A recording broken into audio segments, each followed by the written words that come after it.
Formula One is the pinnacle of speed, precision and danger. In a sport where milliseconds matter and the margin for error is razor thin, crashes are inevitable and sometimes unforgettable. From explosive opening lap chaos to terrifying high-speed impacts, these aren't just race-ending moments, they're career-defining, rule-changing and legacy-shaping. And today, we're showing you the worst crash from every F1 season for the past 30 years, so strap in. In Adelaide 1995, Mika Häkkinen suffered one of F1's most terrifying accidents. His McLaren MP4 10C experienced a sudden left rear puncture during qualifying, sending him into an uncontrollable spin. The car struck a curb, launched airborne, and slammed into the tyre barriers at a devastating 200 km/h. The impact was so violent that Häkkinen required immediate life-saving treatment trackside. What started as a promising weekend for the Flying Finn, who was among the favourites after finishing runner-up in Japan, turned into a fight for survival that would become one of Formula One's most sobering moments.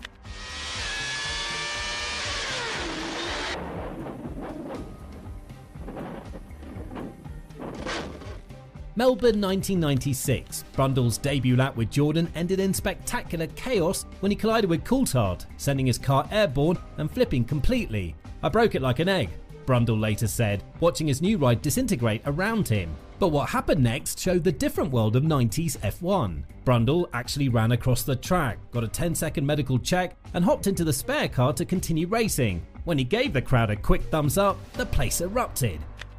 Down into third and fourth position goes Damon Hill in. Wow, that's one of the Jordans.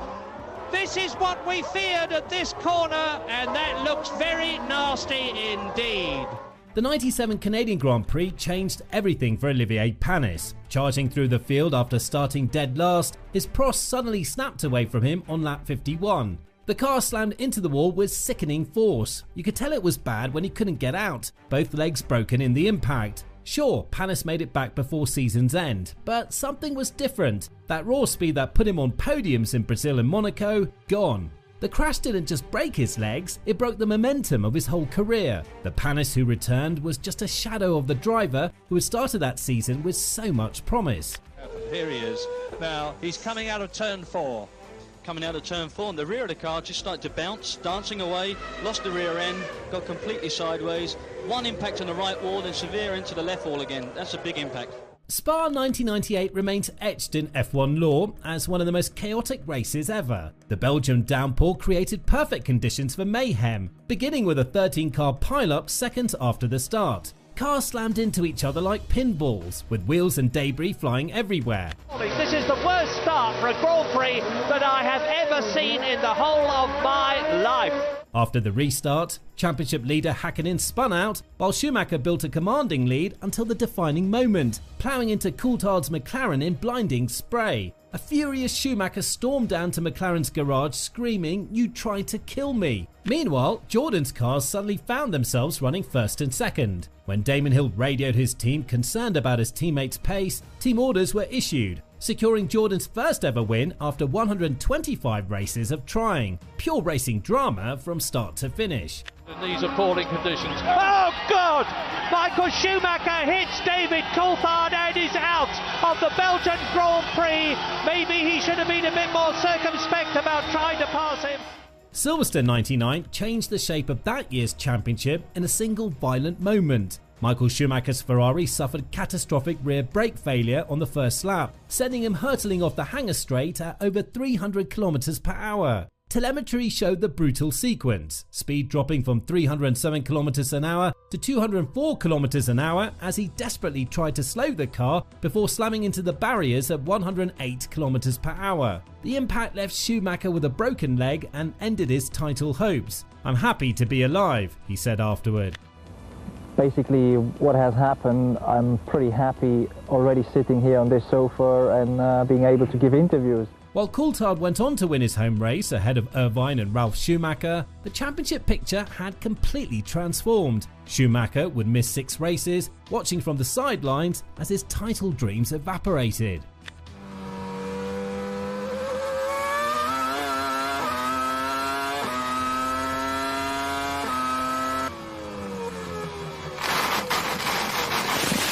The 2000 Austrian GP kicked off with pure mayhem in turn 1. Zonta completely botched his braking and ploughed straight into the back of Schumacher's Ferrari, spinning the championship leader into instant retirement. At the same time, Diniz was desperately trying to avoid Verstappen ahead, lost it completely, and collected Paul Fisichella at about 120 miles per hour. Cars were spinning everywhere. Trulli smacked into Barrichello's rear, forcing him onto the gravel. Within seconds, 4 top drivers were out, debris was scattered across the track, and the safety car was scrambling out while marshals rushed to clear the wreckage. One corner had just changed the entire championship picture.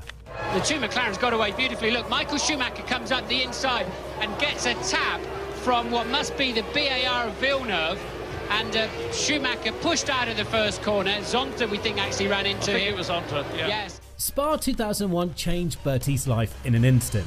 Running flat out through Blanchimont at 180 miles per hour, his Prost clipped Irvine's Jaguar, sending him spearing off track with no time to react. The car skated across the gravel trap at devastating speed before hammering into the tyre wall, his helmet taking the full force of impact. Medical teams rushed to the unconscious driver as the race was halted. Though he survived, Bertie suffered serious head injuries and never raced in F1 again. Years later, when reunited with the battered helmet that saved his life, he wept at the sight of it.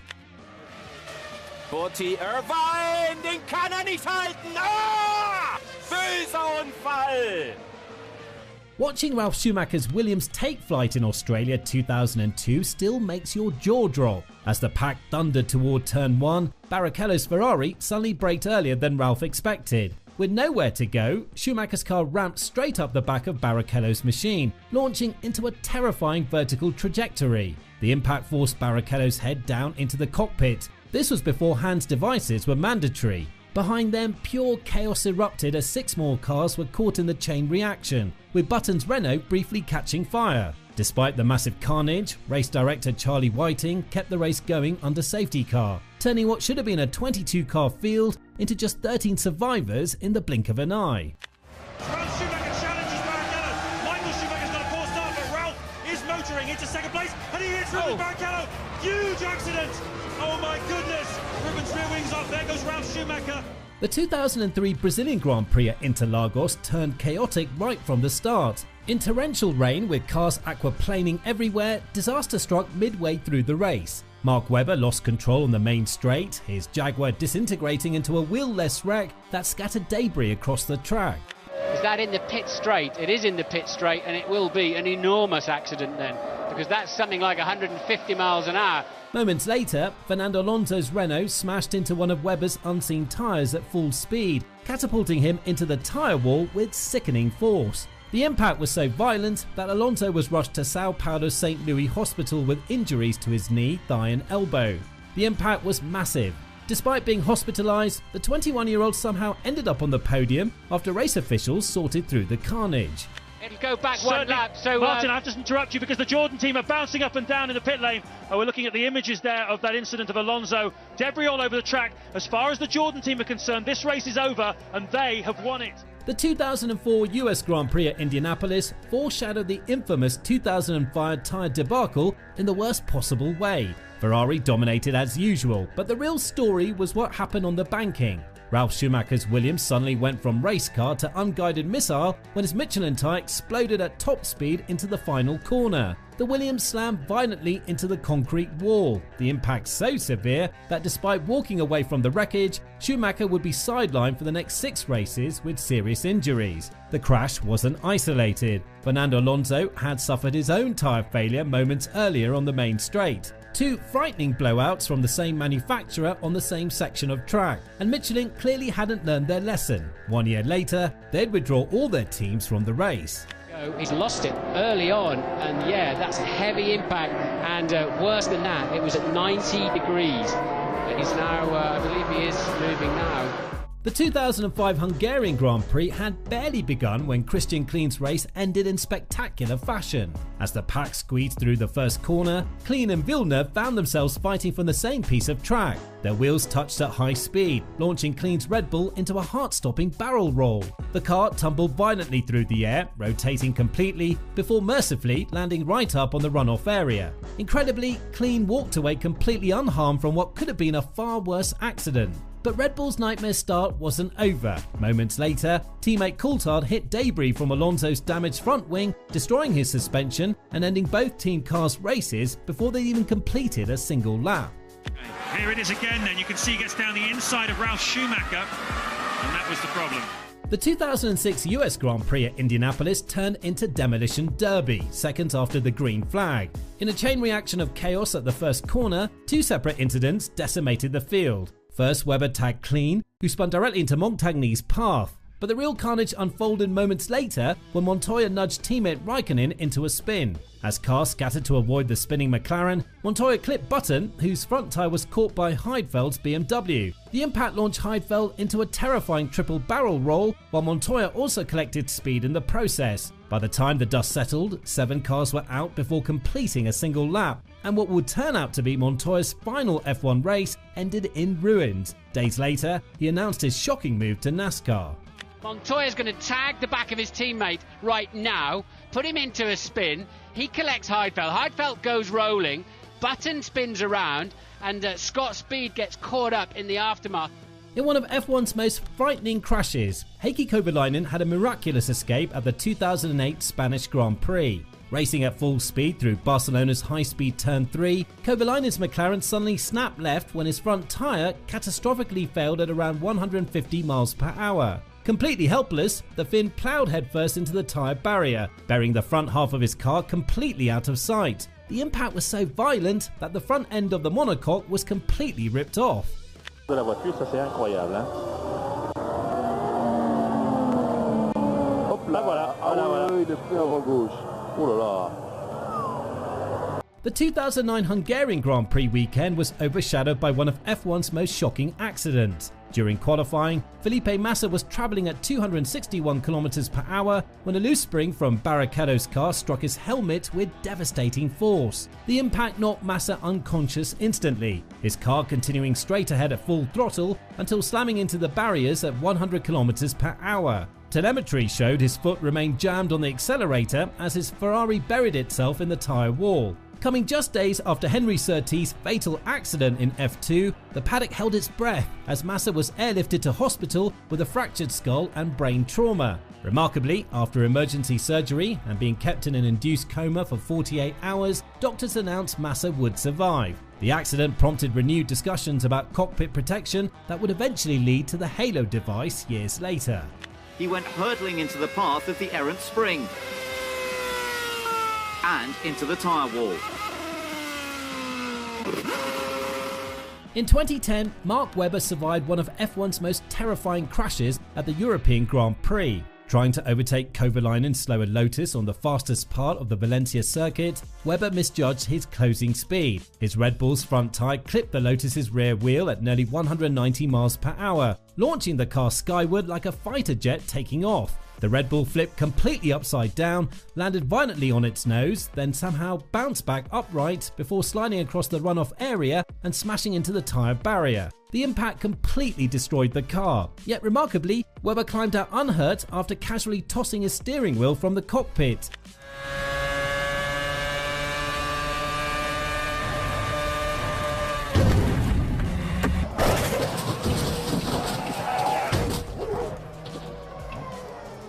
In one of 2011's most disturbing crashes, young Sergio Perez nearly lost his life in Monaco qualifying. Exiting the notorious tunnel at 175 miles per hour, Perez's Sauber suddenly veered right and slammed into the barrier at full speed. The impact was so violent, it sent his car skidding across the track before slamming into the tyre wall. Racing stopped for nearly 40 minutes as medical teams carefully extracted him from the mangled wreckage.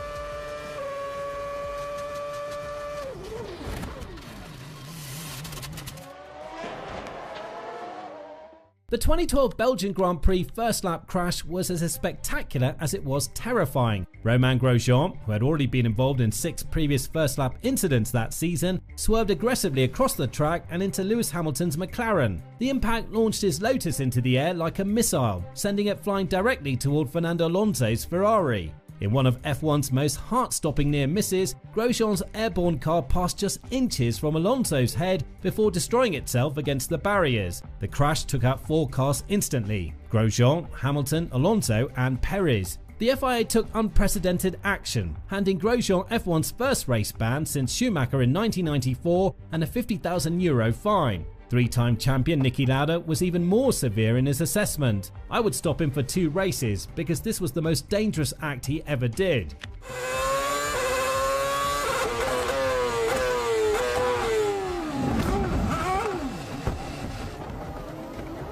Monaco 2013 turned into a wreckfest, with Pastor Maldonado's crash taking centre stage. Racing through the tight to-back corner, Chilton clipped Maldonado's Williams, sending him headfirst into the barriers at full speed. The impact was brutal, destroying not just the car, but ripping the barrier loose onto the track.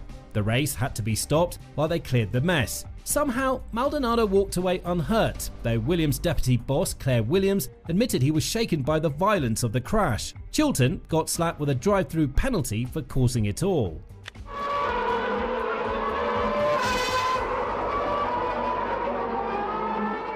The 2014 Canadian Grand Prix ended with a terrifying last-lap crash between Sergio Perez and Felipe Massa at nearly 200 miles per hour. As Massa tried to overtake Perez for third place into turn 1, Perez suddenly changed his racing line, sending both cars flying off track in a violent collision that registered a massive 27G impact, enough to trigger the medical alarms in both cars. The crash was so violent that both drivers were rushed to the hospital for brain scans, though thankfully both were released without serious injuries. They narrowly missed collecting Sebastian Vettel's Red Bull in what could have been an even more catastrophic 3-car pileup.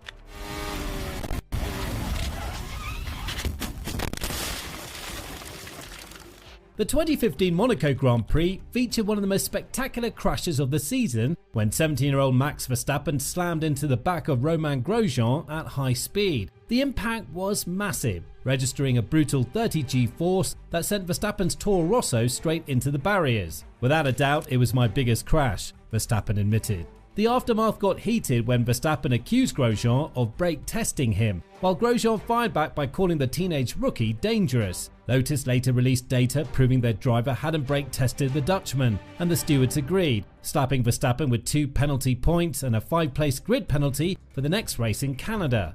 The crash was so violent that Verstappen had to undergo mandatory FIA medical checks before being cleared to race the following weekend. Starting to think a little bit comfortable. This could be why you shouldn't be feeling too comfortable for a while. And Verstappen goes straight into the barrier.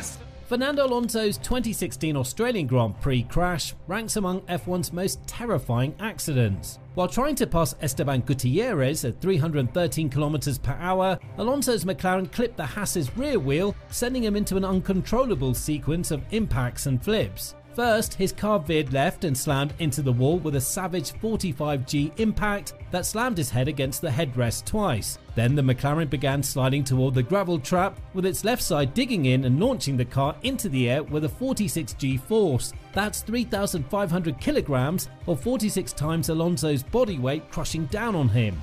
The car flew through the air for nearly a second, rotating 1.5 times before crashing down with another 20G impact. The McLaren was completely destroyed, yet amazingly, TV viewers worldwide watched as Alonso climbed out of the wreckage under his own power. Later, he posted a photo holding a newspaper with the headline, "Luckiest Man Alive."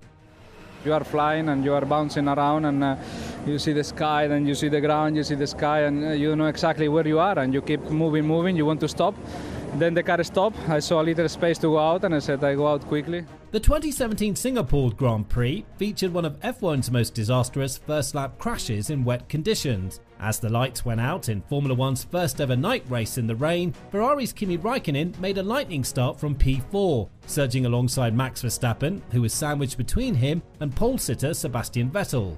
With nowhere to go, Verstappen's Red Bull touched wheels with Raikkonen, sending the Ferrari spinning out of control. Raikkonen then slid helplessly into his teammate Vettel's side pod, causing significant damage to both Ferraris. The out-of-control Ferrari continued sliding forward into turn 1, where it collected Verstappen again, who then collided with Fernando Alonso's McLaren. The collision eliminated both Ferraris and Verstappen instantly. This catastrophic 3-car pileup gifted championship rival Lewis Hamilton the lead and ultimately the win, completely transforming the championship battle. The accident marked the first time in Formula One history that both Ferraris were eliminated on the opening lap of a race. Start. Sebastian Vettel will need to cover him off. Kimi Raikkonen on the inside, and he's crashed with Verstappen. He's hit Vettel as well. Raikkonen is out before the first corner, and he's gone into the Red Bull there as well. The 2018 Italian Grand Prix practice session witnessed one of Formula One's most frightening crashes when Marcus Ericsson lost control of his Sauber at a terrifying 220 miles per hour. The Swede's DRS apparently failed to close while braking, causing his car suddenly to veer off track, hit a wall, and then barrel roll 3 times before finally coming to rest right side up. Despite the extreme violence of the crash, Ericsson was able to radio his team with a remarkably calm, "You okay?" "Yeah, I'm okay." Though visibly shaken, he managed to walk away from the wreckage, giving spectators a thumbs up while limping slightly and rubbing his neck. Session suspended. And Paul, there was absolutely nothing he could do. The car just went on under braking, just stepped out from underneath him. Kevin Magnussen's 2019 Canadian Grand Prix qualifying ended with a spectacular crash that destroyed his Haas F1 car. Coming through the final corner, the infamous Wall of Champions, Magnussen suffered a snap of oversteer and brushed the outside wall. What seemed like a minor touch turned catastrophic when the impact caught the rim of his tyre directly. The sudden tyre failure sent his car careening violently across the track into the pit wall on the opposite side before bouncing back to the outside. The impact was severe enough to damage not only the gearbox but the entire chassis of the car. Team principal Gunther Steiner confirmed they needed a complete chassis change, forcing Magnussen to start from the pit lane despite technically qualifying in 10th position. Well, let's just have a look here then. Takes a bit of curb. Oh. And absolutely no avoiding that whatsoever. On the opening lap, Grosjean's Haas speared into the barrier at 137 miles per hour, tearing in half and erupting in flames. For half a minute, he was hidden inside the fire. When he climbed out, hands scorched but alive, it felt unreal. The halo had done its job, so had the marshals and the medical car. The crash looked like something from decades ago, not modern Formula One. Somehow he walked away, and that image of him leaping from the flames became bigger than the sport itself. It was chaos, survival and luck, all in one horrifying, unforgettable moment. They'd been circling each other all season. On the first lap at Silverstone, it boiled over. Hamilton went for the inside at Copse, Verstappen didn't yield. They touch, and Max went flying into the barrier at 51G. He got out on his own, but the impact was huge. Debate kicked off before the dust had even settled. Was it a racing incident or something else entirely? The crash didn't just shape that weekend, it shifted the tone of the entire championship. No one backed down. That's what made 2021 what it was. Fast, aggressive and deeply personal. So safety car, keep the delta positive. Let's know what you need. Just turned in on me. The lights went out, and by turn 1, Joe was upside down, skimming across the track at speed. His Alfa slid through gravel, then launched over the barrier and into the fencing, landing between 2 safety structures. For a moment, it wasn't clear where the car or the driver had gone. When he emerged unscathed, it was a quiet kind of shock. The halo probably saved him, but so did everything that didn't fail. It was a reminder of how far safety has come and how close the edge still is, especially when something goes wrong that fast, that early. Pushing for a final lap in Q1, Stroll clipped the curb through the final corner and lost control instantly. The car hit the wall hard, nose first, then again on the rear, ripping off the suspension and spinning across the track. It was a heavy one. He got out under his own power, but didn't race that weekend. The crash didn't come from contact, traffic or chaos, just an overstep on a street circuit that punishes everything. In a season where Aston Martin needed clean weekends, this one stopped before it ever started. The barriers. Launches it into the final corner, runs wide, and then, well, that's the outcome. First lap, heading uphill out of Saint-Devote, Magnussen looked to squeeze through a narrowing gap on Perez's inside, but there was no room and no time to fix it. Perez hit the wall, Hülkenberg collected the mess, and 3 cars were out in seconds. The replays looked brutal. Perez's Red Bull nearly shredded, but it wasn't high speed that made it dramatic, just the setting. Narrow walls, no escape, and 3 drivers with nowhere to go. Everyone walked away, but the crash ended races and kicked off blame that didn't fade for weeks. On the outside, he covers the middle of the track. It was front wheel against front axle aligned with rear axle. In FP2 at Suzuka, Jack Doohan kept DRS open just a second too long. The car snapped as he turned into turn 1, sending him straight into the barriers at over 200 miles per hour. He walked away somehow, but the crash opened a bigger conversation. Was it a simple mistake or a system failure waiting to happen? Some drivers call for automatic DRS to shut off. Others said it's part of the job.